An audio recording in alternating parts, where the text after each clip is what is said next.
Hello and welcome to this first video in our series on doing your first immersion event. My name is Jake Book and I'm with the Shirttail Mess, and we're going to talk about clothing for the immersion event. For our purposes, the time period that we're shooting for is about 1780 in the backcountry, and so we're going to look at some of the common items, common pieces of clothing that you would have had during that period. There's a lot of myths about what backcountry people were wearing, and hopefully we can avoid some of those as we go through this. So we're going to start with your head. What are you going to wear on your head? There's a lot of different options for that. Of course, a tricorn or a cocked hat is a good option. A round hat or round cap like this would have been a good option. You see a hat like this in a map image from about 1774. Guy's wearing a hunting shirt and he has on a hat similar to this one. Also, knit caps like this in colder weather. Always good to have one of these in your knapsack as well for at night or during the day if it's pretty inclement out. There's also Highland bonnet like this one. I wouldn't necessarily recommend this as a primary hat to wear, but it could certainly show up. Next, moving down the body, we move to your shirt. A good white linen shirt like this is going to be a great option. White linen shirt's a pretty easy thing to make. Couple details that you should always look for too. Try to make them with thread buttons as opposed to what I see a lot of, like big horn buttons on the cuffs. Also really wide cuffs. You kind of want to avoid that. 18th century shirts primarily had narrow cuffs like this one. Another good shirt option is a check shirt. You see these a lot on ledgers and things that people were buying at the time. A good check linen like this is a perfect addition to your kit. You want to avoid, with the checks, you want to avoid the big like checkerboard style checks that are not really right for shirts. A lot of vendors sell them, but I would avoid those as much as possible. This shirt, this material, you can get this from William Booth Draper. You can get it from Burnley and Trowbridge. There's lots of different good check linen options out there. You're going to want something around your neck, a neckerchief or a handkerchief. Burnley and Trowbridge is also a really great source for those, like this one here.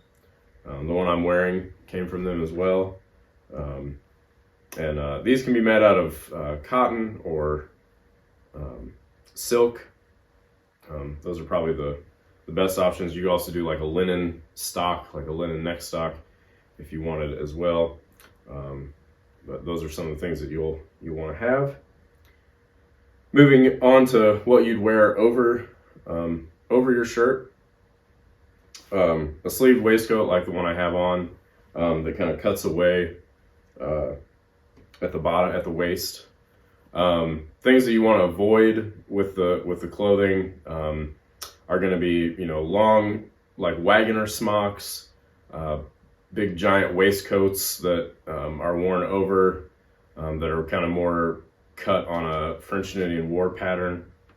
A good jacket, you really can't go wrong with in the backcountry.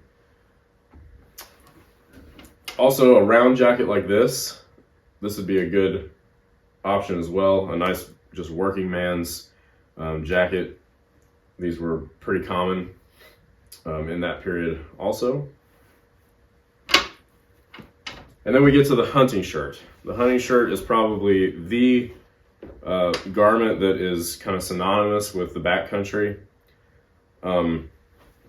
This one was made by Will Caldwell from the Carolina company, and this one doesn't have pleated sleeves, but pleated sleeves are pretty common on hunting shirts of that era.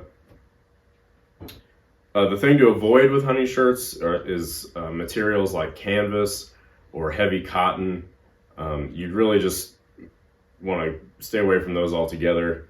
You want a good linen or Osnaburg. This is probably the most versatile garment that you can have during this time period. You can wear it in the backcountry as like a backcountry militia. You can wear it in the early part of the war as a continental soldier. There's just a lot of really versatile things that you can do with a garment like this. And so they're also, they're not the hardest garment in the world to make, but there's also some good people out there making them. So get yourself a hunting shirt. All right, moving down to your bottom half. You're gonna want, there's several options there too. You can wear a pair of knee breeches. You can wear a pair of trousers. The common, those are obviously very common. Another thing that you can do in the backcountry that you maybe wouldn't want to do for like a more eastern seaboard impression if you're doing militia or some kind of continental impression. But for our purposes, 1780 in the backcountry, it's common for men to what they called, aping the savage. So wearing a breech clout like this one's a Stroud breech clout. These stripes on either end are kind of what make it what we call Stroud. And this would have been a common material for making breech clouts and leggings with. And it's a good option. It's a good cheap option to kind of get you in the field immediately. This, leggings, and a hunting shirt, it gets you a long way. Also, the leggings, they're pretty simple, but they're also just as easy to kind of mess up too. Things you want to avoid with that are, you want the leggings to fit well. You want them to be tight around your legs. You don't want big baggy leggings. You don't want them sagging down.